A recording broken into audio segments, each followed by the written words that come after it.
एक समय विमल कीर्ति ने अपने 500 शिष्यों को बुद्ध के पास उपदेश लेने के लिए भेजा और स्वयं अस्वस्थ होकर वैशाली में रहे। जब भगवान को यह पता चला कि विमल कीर्ति अस्वस्थ हैं, तो उन्होंने सारिपुत्र, मौद्गलपुत्र, महाकाश्यप, सुभूति, पूर्ण मैत्रेयी पुत्र, महाकात्यायन, अनिरुद्ध, उपाली, राहुल, आनंद और अन्य सभी बोधिसत्वों को एक एक करके विमल कीर्ति के पास जाकर स्वास्थ्य का समाचार लाने को कहा। पर आश्चर्य, सभी ने कहा कि वे इस योग्य नहीं हैं कि विमल कीर्ति का स्वास्थ्य का समाचार ला सकें और इस असमर्थता के लिए स्पष्ट कारण कहें। और अंत में जब भगवान बुद्ध ने देखा कि ये सभी बोधिसत्व विमल कीर्ति के पास जाने से घबरा रहे हैं, तो उन्होंने महासत्व मंजूश्री को अपने पास बुलाकर कहा, मंजूश्री, जाओ और विमल कीर्ति के स्वास्थ्य का समाचार लेकर आओ। बिना एक क्षण रुके मंजूश्री विमल कीर्ति के घर की ओर रवाना हो लिए। वास्तव में विमल कीर्ति एक अद्भुत व्यक्ति थे। विमल कीर्ति न तो सन्यासी थे, बल्कि वो एक गृहस्थ थे। विमल कीर्ति ने कभी घर नहीं छोड़ा, क्योंकि विमल कीर्ति का कहना यही था, छोड़ना क्या, पकड़ना क्या। जो छोड़ता है उसने यह बात मान ली कि उसने यह पकड़ा हुआ है। जो त्यागता है वह यह मान लेता है कि यह मेरा था। जब हम कहते हैं कि मैंने धन त्याग दिया, तो हम घोषणा कर रहे होते हैं कि यह धन मेरा था। तो इस प्रकार का त्याग वास्तविक त्याग नहीं है। जब तुमने किसी चीज को पकड़ा था तो उसे त्यागा। तो विमल कीर्ति कहते थे, वास्तविक त्याग तो वही है जो जानता है कि यह मेरा नहीं। तो त्यागूं क्या, पकड़ूं क्या, छोड़ूं क्या। पकड़ना भी गया, छोड़ना भी गया, यही वास्तविक त्याग है। इसलिए विमल कीर्ति ने कभी घर नहीं छोड़ा, पत्नी नहीं छोड़ी, बच्चे नहीं छोड़े, दुकान नहीं छोड़ी, काम नहीं छोड़ा। उनकी दृष्टि बड़ी पैनी थी और जिन्होंने छोड़ा उन्हें वह झंझट में डाल देते थे। एक बार ऐसे ही मौद्गलायन लोगों को समझा रहे थे एक रास्ते पर कि छोड़ो संसार, आसार है। और इसी समय विमल कीर्ति आ गए और उन्होंने कहा, आसार है तो छोड़े क्यों, आसार ही है, इतना जानना काफी है। जब आसार को कोई छोड़ता है, जब आसार ही है तो छोड़ने को बचा क्या। मौद्गलायन भी घबरा गए। ऐसे विमल कीर्ति ने बुद्ध के सारे शिष्यों को परेशान कर रखा था। वह भी भगवान गौतम बुद्ध के एक शिष्य थे, लेकिन अनूठे शिष्य थे। जहाँ सभी शिष्य सन्यासी थे, दीक्षित हुए थे और भिक्षु बने थे, तो वही विमल कीर्ति ने न तो संसार को त्यागा, वह तो संसार में रहे, किंतु वह एक परम सन्यासी थे। ऐसे ही एक दिन सारिपुत्र एक वृक्ष के नीचे बैठा हुआ लोगों को समझा रहा था, ध्यान करो। और तभी विमल कीर्ति आ गए। तो सारिपुत्र ने अपना पसीना छोड़ दिया, क्योंकि वह खड़े होकर ऐसे सवाल उठा देता था जिनका उत्तर दे पाना बड़ा कठिन होता था। विमल कीर्ति कहता था, ध्यान करो। कौन करे ध्यान, करने वाला कौन। और कृत्य से कभी ध्यान हुआ है? ध्यान कोई क्रिया थोड़ी है। करने में तो अहंकार है और हर क्रिया अहंकार को मजबूत करती है। इसलिए विमल कीर्ति कहता था, ध्यान किया नहीं जाता, ध्यान होता है। करने का शब्द वापस ले लो, कहो मत किसी से कि ध्यान करो। ध्यान कोई क्रिया नहीं है, ध्यान बस हो जाता है। करने का शब्द वापस ले लो, कहो मत किसी से कि ध्यान करो। ध्यान कोई क्रिया है, ध्यान अक्रिया है। ध्यान में करते क्या हो, सब करना छूट जाता है, करोगे कैसे। ध्यान में तो बस होते हो। यह माला फेरनी या घंटी बजानी या जप करना यह ध्यान नहीं है, क्योंकि इसमें तो करना जारी है, इसमें तो उपद्रव जारी है। इसमें तो मन का व्यापार जारी है। जब मन का सब व्यापार रुक जाता है तो कैसी माला फेरनी? माला फेरना भी तो मन का ही व्यापार है। जब मन का व्यापार ही रुक गया तो फिर माला फेरने का क्या मतलब? या जप जपने से क्या फर्क पड़ता है? कोई आदमी बैठे बैठे रुपए जपता है तो कोई आदमी कुछ जपता है, मगर यह सब जपने में मन का ही व्यवसाय है, मन की क्रिया है। और मन की क्रिया जारी रहेगी तो मन जिंदा रहेगा। तो बिमल कीर्ति कहता कि वापस ले लो शब्द अपने सारे पुत्र, क्षमा मांग लो इन लोगों से। ऐसे उसने सारे बुद्ध के शिष्यों को परेशान कर रखा था, और वह कहीं भी आ जाता मौके बेमौके तो वह ऐसे बेबूझ प्रश्न खड़े कर देता जिनके उत्तर किसी के पास होते ही नहीं थे। इसलिए जब उसने अपने 500 शिष्य बुद्ध के दर्शन के लिए भेजे और उनसे बुद्ध को यह खबर मिली कि बिमल कीर्ति बीमार हैं, तो स्वभावतः बुद्ध ने अपने प्रमुख शिष्यों से कहा कि तुम जाओ और बिमल कीर्ति के स्वास्थ्य का समाचार पूछ कर आओ। मगर कोई जाने को राजी न हुआ। उन्होंने कहा कि क्षमा करे भगवान, क्योंकि हम तो स्वास्थ्य का समाचार पूछने जाएंगे, वो कोई झंझट खड़ी कर देंगे, वह वही 4 आदमियों के सामने हमारी बेइज्जती करवा देंगे। और वही हुआ। जब मंजश्री गए तो उन्होंने पूछा, आप बीमार हैं? तो बिमल कीर्ति ने कहा, सारा संसार बीमार है, यह कोई पूछने की बात है? यहाँ सभी दुख में पीड़ित हैं। जन्म बीमारी, जीवन बीमारी, जरा बीमारी, मृत्यु बीमारी, सब बीमारी है। तुम क्या पूछने आए हो? बेचारा मंजश्री पूछा कि मेरा मतलब है कि आपका स्वास्थ्य इत्यादि ठीक नहीं है। तो बिमल कीर्ति ने कहा, मैं तो सदा ठीक हूँ, और जो ठीक नहीं वह मैं नहीं हूँ।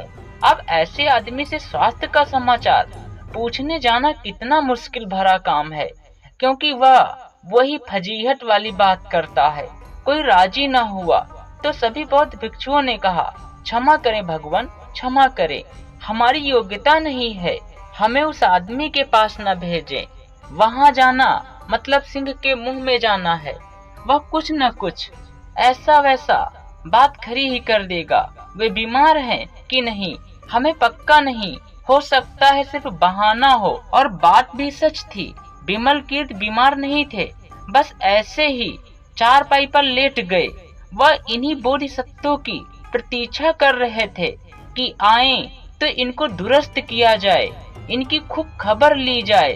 कौन बीमार, कैसा बीमार, बीमारी क्या है? देह बीमारी है, तो जो भी देह में है वही बीमार है। देह उपाधि है और इसकी कोई औषधि कहाँ? तुम सोचते हो तुम बीमार नहीं हो। अगर तुम बीमार नहीं हो तो जगत में क्यों हो? जगत में तो आते ही वे हैं जो बीमार हैं। जब कोई बीमार नहीं रह जाता तो जगत से मुक्त हो जाता है, फिर उसका निवास मोक्ष में है, फिर यहाँ नहीं। जो स्वस्थ हो गया, जो स्वयं में स्थित हो गया, फिर यहाँ कहाँ, फिर तो गया परलोक, फिर तो वह खो जाता है यहाँ से। वे सभी बौद्ध भिक्षु बिमल कीर्ति के ढंगों से परिचित थे। जैसे एक परीक्षा थी बोधिसत्वों की, सबने इनकार कर दिया, सिर्फ मंजश्री राजी हुए। मंजश्री क्यों न राजी होते, यह भी समझने जैसा है। मंजश्री भी एक अनूठे शिष्य थे।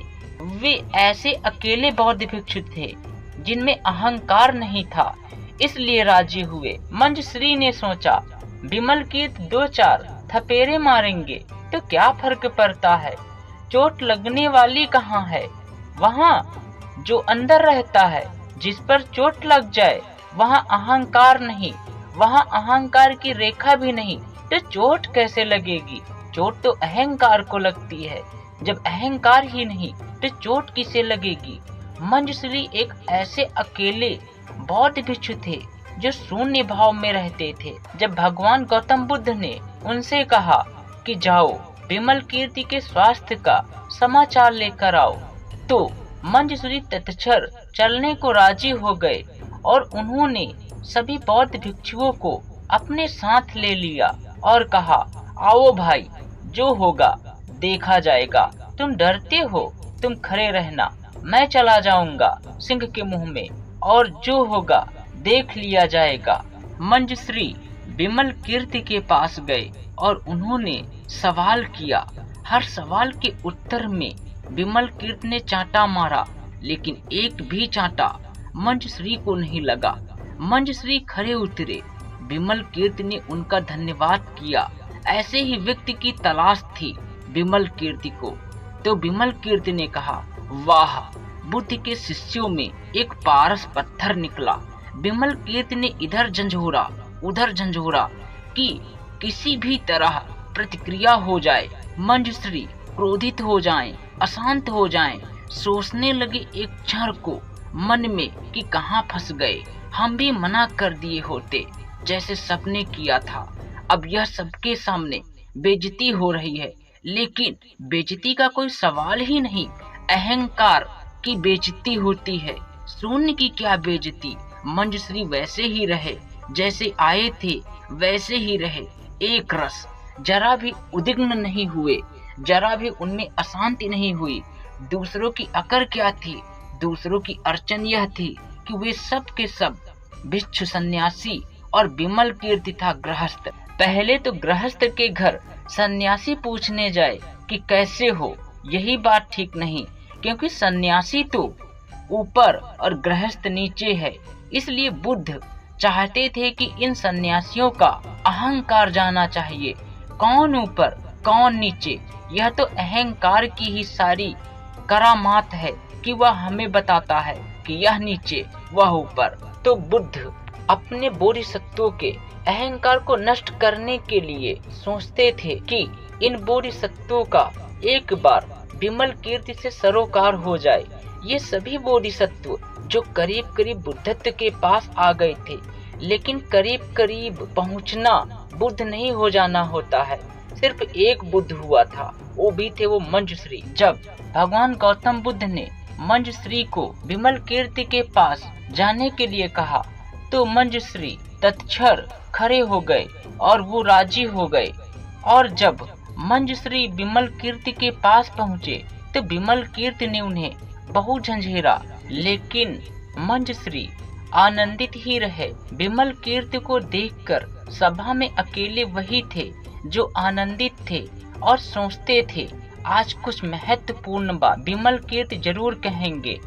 तो वो वहाँ चले गए। विमल कीर्ति ने सब तरह से मंजश्री को चांटे मारे और सब तरह से धक्के दिए, मगर वह अकंप रहे। पूरा शास्त्र है, अद्भुत शास्त्र है, विमल कीर्ति निर्देश सूत्र के नाम से। उसमें बहुत लंबी चर्चा है, किंतु हमने यहाँ शॉर्ट में आपको बताई है। विमल कीर्ति चोट पर चोट करते रहे और मंजश्री अकंप खड़े रहे। विमल कीर्ति प्रश्न पूछे जाते थे और मंजश्री विनम्र भाव से जो विमल कीर्ति कहते उसे समझने की कोशिश करती। अंततः विमल कीर्ति ने स्वीकार कर लिया कि यही एक व्यक्ति है जो शून्य भाव में जी रहा। तो दोस्तों, हमें भी अपने जीवन में मंजश्री की तरह जीना चाहिए। मंजश्री एक शून्य भाव में स्थित बौद्ध भिक्षु थे, इसीलिए भगवान गौतम बुद्ध अपने सभी प्रचंड विद्वान अन्य बौद्ध भिक्षुओं को मंजश्री की तरह ही जीवन यापन करने के लिए शिक्षा देना चाहते थे। इसलिए उन्होंने उन्हें विमल कीर्ति के पास भेजा था। विमल कीर्ति की अद्भुत शिक्षाएं हमारे लोगों का जीवन पूर्णतया शांतमयी बना सकती हैं। तो हमें विमल कीर्ति की तरह ही संसार में रहते हुए भी अहंकार शून्य बनना चाहिए। हमारी समस्त समस्याओं की जड़ हमारा अहंकार ही है। तो हमें हर पल अहंकार शून्य होने का प्रयास करते रहना चाहिए। तो फिर मिलेंगे।